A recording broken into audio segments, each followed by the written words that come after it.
میں نے 30ویں پارے کی ایک معروف سورت سورہ بینہ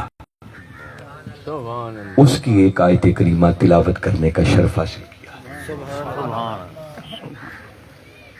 گفتگو کے موضوعات بہت سارے ہو سکتے ہیں اور میرے لیے بڑا آسان ہے کہ میں کوئی ایسی جذباتی تقریر کروں کہ جس سے خوش ہو کر آپ نعرے لگائیں، مجھے پیسے بھی دیں، ایک مسجد محفل پر پورا سماعتاری ہو اور اس کے بعد نعرے لگوا کے تو میں گھر چلا جاؤں۔ سچی بات یہ ہے کہ آج ضرورت اس عمل کی ہے، اس بات کی ہے کہ جہاں تاجدار کائنات صلی اللہ علیہ وسلم کی عظمت کی بات ضروری ہے، ان کی محبت کی بات ضروری ہے، ان کے عشق کی بات ضروری ہے، اس سے بھی زیادہ ضروری یہ ہے کہ ان کے لائے ہوئے دین پر عمل کرنے کا کچھ سوچا جائے۔ سبحان اللہ، سبحان اللہ، بے شک بے شک۔ ہم عمل سے بہت دور ہوتے چلے جائیں، اس لیے میں آج جوش سے نہیں بلکہ چند ہوش سے باتیں کرنا چاہ رہا ہوں، سبحان اللہ، سبحان اور اس توقع کے ساتھ اور اس امید کے ساتھ کہ اللہ رب العزت اور اس کے رسول مکرم صلی اللہ علیہ وسلم کا اگر کرم ہوا تو کچھ بعید نہیں کہ یہ باتیں ہمارے سنورنے کا کچھ سبب بن جائیں۔ سبحان اللہ، سبحان اس لیے میں بغیر کسی تمہید کے تلاوت کیے گئے کلمات کی روشنی میں اپنی بات کو شروع کرتا ہوں۔ دیکھیے، اس کائنات کے اندر اللہ رب العزت نے جو اربہا اور کھربہا مخلوقات اپنی بنائی ہیں نا، ان مخلوقات میں سے سب سے افضل ترین مخلوق اللہ نے جس کو بنایا ہے وہ ہم انسان ہیں۔ یہ محض اس کا کرم ہے، اس کے حبیب مکرم صلی اللہ علیہ وسلم کا کرم ہے کہ اس نے ہمیں اس طبقے میں پیدا کیا جو اس کی تمام تر مخلوقات میں سب سے افضل اور اعلیٰ ہے۔ سبحان اللہ۔ کیا خیال ہے، یہ جو ہم انسان بنے بیٹھے ہیں، اس میں ہماری کسی محنت کا کوئی عمل دخل ہے؟ جی، آپ کبھی غور کریں، ہم اٹھتے بیٹھتے چلتے پھرتے، اس کی ایسی ایسی مخلوقات بھی ہیں کہ جن کو اپنے پاؤں کے نیچے روندتے پھرتے ہیں۔ ایسا ہوتا ہے یا نہیں ہوتا؟ تو کتنا کرم ہے، اس نے ہمیں اپنی تمام تر مخلوقات میں سے اس طبقے میں پیدا کیا کہ جسے اس نے سب سے اشرف بنایا۔ سبحان اللہ۔ ہم صرف اس کی اسی ایک نعمت کا اگر شکر ادا کرنا چاہیں تو مرتے دم تک بھی لگے رہیں تو شاید اس ایک نعمت کا بھی شکر ادا نہیں کر سکیں۔ اس کا کتنا بڑا ہمارے اوپر کرم ہے۔ پھر جب اس نے طبقہ انسانی میں ہمیں پیدا کیا تو اب انسانوں میں دو بڑے گروہ ہیں۔ ایک طبقہ وہ ہے جن کو ہم کافر کہتے ہیں اور دوسرے وہ ہیں جن کو ہم مومن کہتے ہیں۔ سبحان اللہ، سبحان اور قرآن اس بات پر گواہ ہے کہ باری تعالیٰ نے خود قرآن پاک میں ارشاد فرمایا کہ وہ لوگ جن کو ایمان کی خیرات میسر نہ آئی، جو کلمہ پڑھنا بھی جن کو نصیب نہ ہوا اور اپنے خالق کی جنہیں معرفت میسر نہ آئی، نصیب نہ ہوئی، فرمایا میری نگاہ میں وہ زندہ ہو کر بھی مردہ ہے۔ اللہ۔ تو یہ اللہ کا ہمارے اوپر کتنا بڑا کرم ہے کہ اس نے ہمیں ایمان کی دولت عطا کی اور ہم مردوں کی صف سے نکل کر زندوں کی صف میں کھڑے ہو گئے۔ اور یہ جو ہمیں ایمان ملا ہوا ہے، یہ ایمان اس کے حصول میں اور اس کے حاصل کرنے میں بھی ہماری کسی محنت اور کاوش کا کوئی عمل دخل نہیں ہے، یہ بھی محض اس کا کرم ہے۔ اور تیسری ایک بات جو اور بتا رہا ہوں، آپ غور کریں اور ساری زندگی بھی انسان اس پر فخر کرتا رہے تو میں سمجھتا ہوں کم ہے کہ اللہ رب العزت نے ہمیں مومن بنایا، مگر دیکھیے کم و بیش 1.25 لاکھ کے لگ بھگ انبیاء کرام تشریف لائے اور ہر نبی کے ماننے والے مومن ہی کہلاتے، سب مومن تھے، مگر اس کا کتنا بڑا کرم ہے کہ اس نے ان سب مومنوں میں سے بھی ہمیں اس محبوب کا امتی بنایا جس کا امتی بننے کی دعائیں خود انبیاء بھی کرتے رہے۔ ہم نے کبھی سوچا نہیں ہے کہ اللہ کے ہمارے اوپر کتنے احسانات ہیں، سبحان اللہ، اس کے کرم کتنے کے۔ تو جتنے اس کے احسانات ہیں اتنے ہی کچھ تقاضے بھی بڑھ جاتے ہیں، ذمہ داریاں بھی بڑھ جاتی ہیں، لائبلٹی بھی بڑھ جاتی ہے۔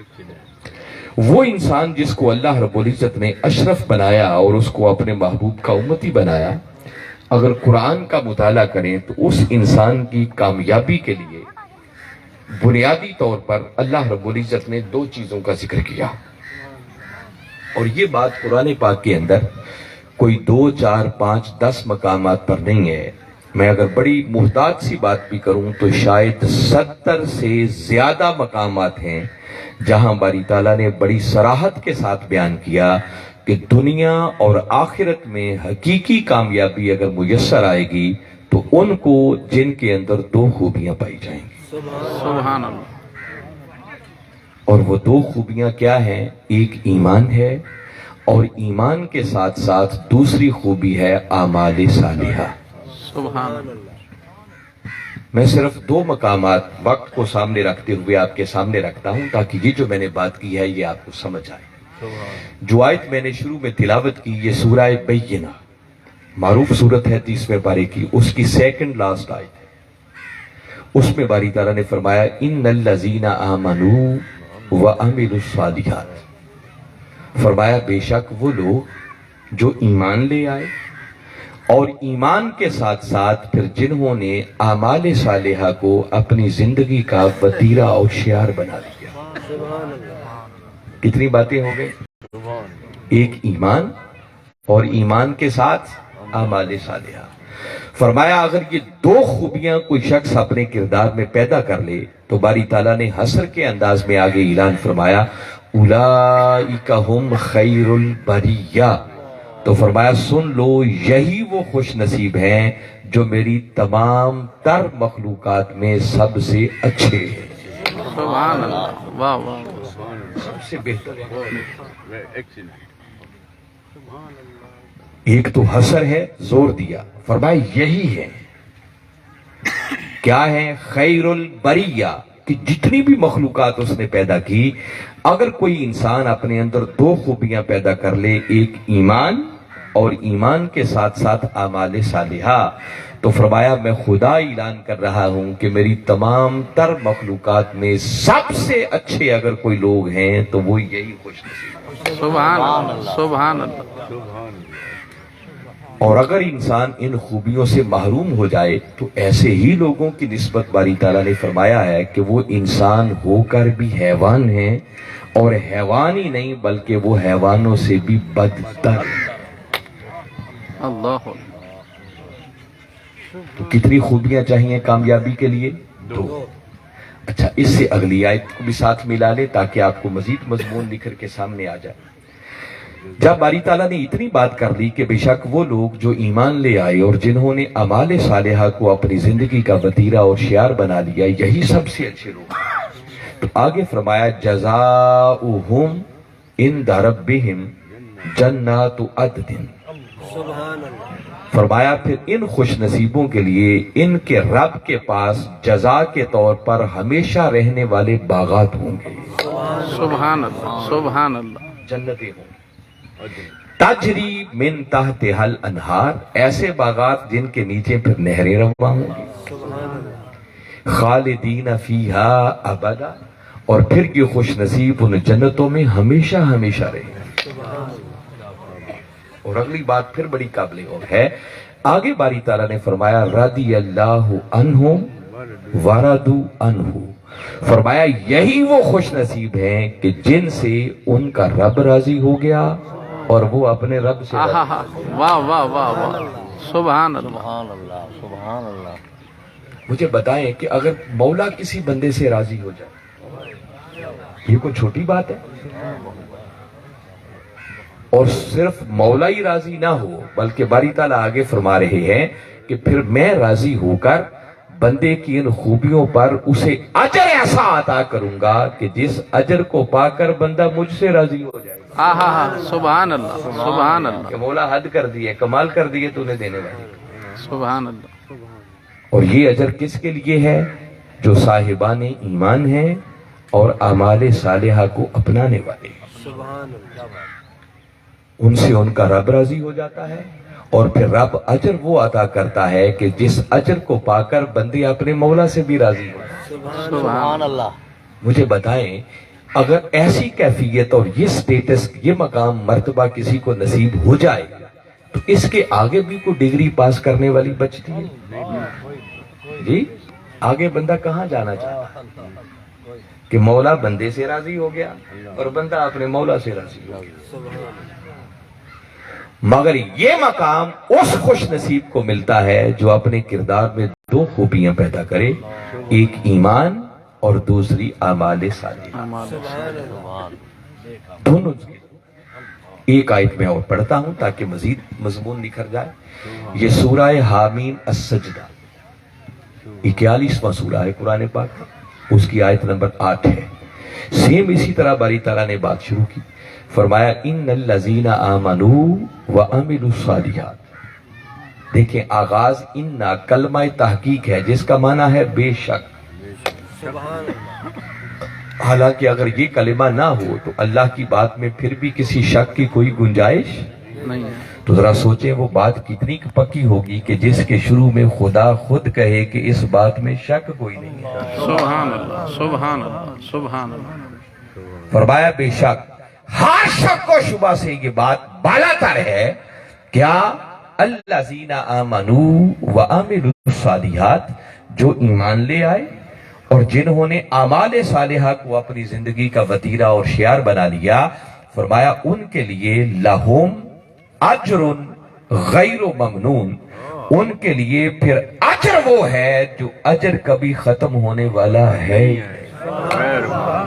سبحان اللہ سبحان اللہ. فرمایا ایسا اجر ان کو عطا کریں گے جو اجر کبھی ختم نہیں ہوگا.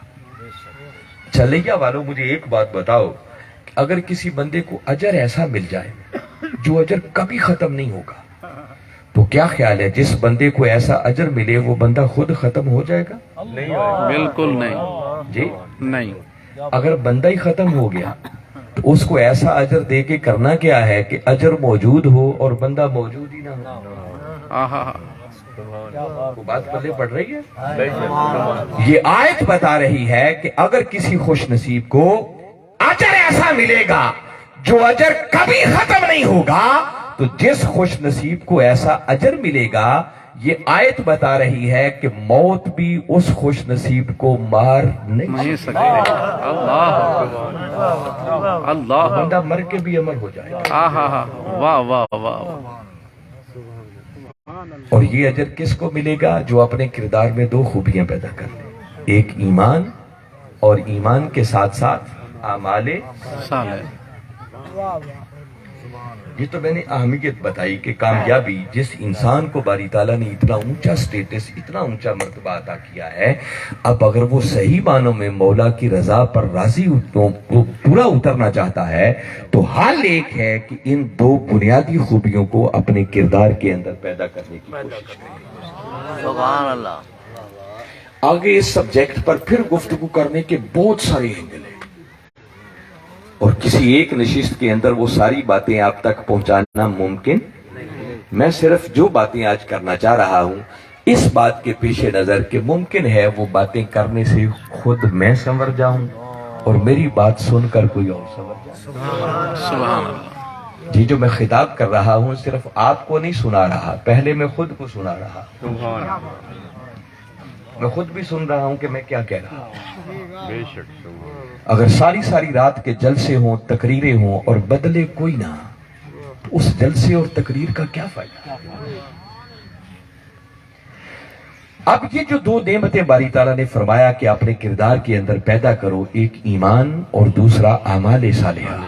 سچی بات ہے اگر ہم اپنے گرد و پیش کے حالات پر نظر دوڑائیں تو حالات ایسے بن چکے ہیں کہ ایک شریف آدمی کے لیے اپنا ایمان بچانا بھی مشکل ہو چکا ہے. اللہ اکبر. اللہ. ایسا سامان ہر طرف بڑی وافر مقدار میں کثرت کے ساتھ میسر ہے کہ جس کی وجہ سے ایمان کے پودے کی بچی کھچی جڑیں بھی کٹتی چلی جا رہی ہیں. اور ایسی محافل، ایسی مجالس، ایسا ماحول کہ جہاں جائیں اور ایمان کے پودے کی سرسبزی و شادابی کا سامان ہو سکے وہ بڑا خال خال باقی رہ گیا ہے.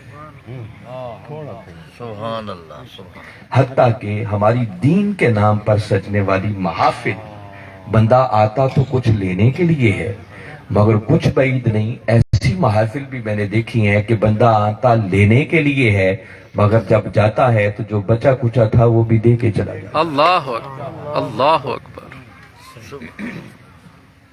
الا ماشاءاللہ جو اچھی محافل اچھے جلسے ہیں میں ان کا انکار نہیں کرتا, اچھے لوگ ہر دور میں موجود ہوتے ہیں مگر اکثر و بیشتر ہمارے دین کے نام پر سجنے والی محافل کا مقصد سوائے تفریح تباہ کے اور کچھ نہیں بچا. ہائے ہائے ہائے اللہ اکبر. ہم وقتی طور پر انجوائے کرتے ہیں. مولانا صاحب کی سر کیسی ہے, مولانا صاحب دوڑے کتنے پڑھتے ہیں, شعر کتنے پڑھتے ہیں, زور کتنا لگاتے ہیں, اچھلتے کتنا ہیں, دوسروں کو برا بھلا کتنا کہتے ہیں. ہائے ہائے ہائے ہائے. پھر آپ اپنے ارد گرد کے ماحول کو دیکھیں. عریانی, فحاشی, بے حیائی, رہی سہی کسر, حکمران اور مہنگائی جو کچھ اس ملک میں ہے اس نے کسر نکال. جب کسی کو کھانے کو نہیں ملے گا تو کہتے ہیں بھوک ایک ایسی چیز ہے جو بندے کو کفر تک پہنچا دے.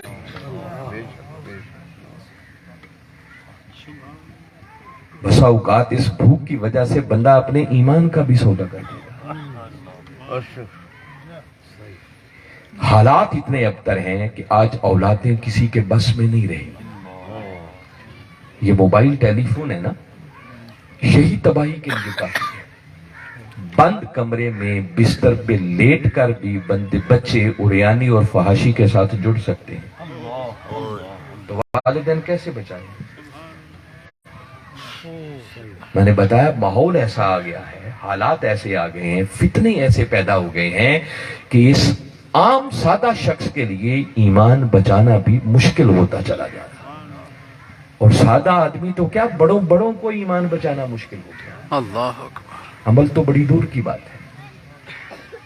تو سوال یہ ہے کہ اگر کسی شخص کو ایسے حالات سے واسطہ پڑ جائے جہاں ہر طرف ایمان کے لیے خطرات ہی خطرات ہوں تو پھر ایمان کو بچایا کیسے جا سکتا؟ اس کی حفاظت کا ذریعہ کیا ہے؟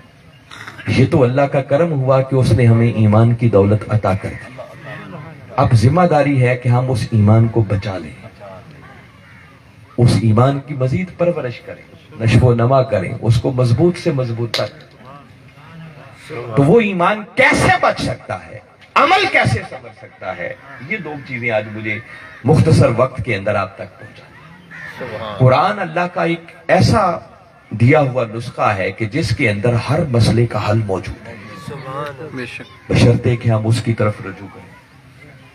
سورہ آل عمران باری تعالیٰ نے ایک مقام پر ارشاد فرمایا کیف تکفرون وانتم تتلا علیکم آیات اللہ وفیکم رسولہ ومن یعتصم باللہ فقد ہدی الی صراط مستقیم. سبحان اللہ. آیت کا آغاز باری تعالیٰ نے یہاں یوں کیا, فرمایا کیف تکفرون, تم کافر کیسے ہو سکتے؟ ذرا سوچے نا, جب 14 صدیاں پہلے پہلی مرتبہ یہ آیت اتری ہوگی تو باری تعالیٰ کسی سے پوچھ رہے ہیں نا, کسی سے مخاطب ہیں کہ بھئی تم کافر کیسے ہو سکتے, اور اتنے کلمات بتا رہے ہیں کہ باری تعالیٰ جن سے بات کر رہے ہیں وہ صاحبان ایمان ہیں, ایمان والے ہیں, تو تبھی تو کہا جا رہا ہے نا کہ بھئی تم کافر کیسے ہو سکتے ہو, تمہارے ایمان کو خطرہ کیسے ہو سکتا. تو 14 صدیاں پہلے جب یہ آیت اتری ہوگی اور باری تعالیٰ نے جن سے پہلی مرتبہ مخاطب ہو کے ان کلمات کے ذریعے پوچھا ہوگا, ذرا سوچیں وہ کون خوش نصیب ہوں گے. وہ صحابہ کرام رضوان اللہ علیہم اجمعین. تو باری تعالیٰ نے ان سے پوچھا ہے میرے محبوب کے غلاموں تم کافر کیسے ہو سکتے, تمہارے ایمان کو خطرہ کیسے ہو سکتا ہے؟ کیوں؟ فرمایا اس لیے کہ تم وہ خوش نصیب ہو کہ جن کو دو بڑی نعمتیں میسر ہیں. کیا؟ فرمایا پہلی نعمت تمہیں یہ میسر ہے